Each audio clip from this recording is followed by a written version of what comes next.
mga manay, mga manoy, ayan, magluluto tayo na ngayon ng adobong manok. Na-miss na naman nila yung aking adobo, kaya magluluto tayo. Ayan. Nagigisa na po tayo ng ating sibuyas, bawang.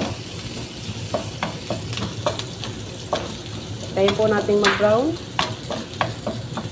Mamaya pag nag-brown na siya, isasangkot sa natin yung ating manok para hindi siya malansa. Ayan. Ako po nagluluto ng adobo. Ayan, sinasabay ko na yung laurel. Para po yung aroma niya is nandyan. Mamaya po makikita niyo po yan. Ayan na po ang ating paborito nilang adobo.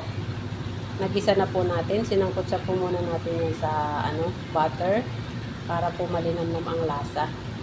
Pagka po mamaya is walang na siyang sabaw. Bago natin lalagyan ng ng toyo at saka yung kanyang pangpaasin. Yun lang po mga manay. Salamat po.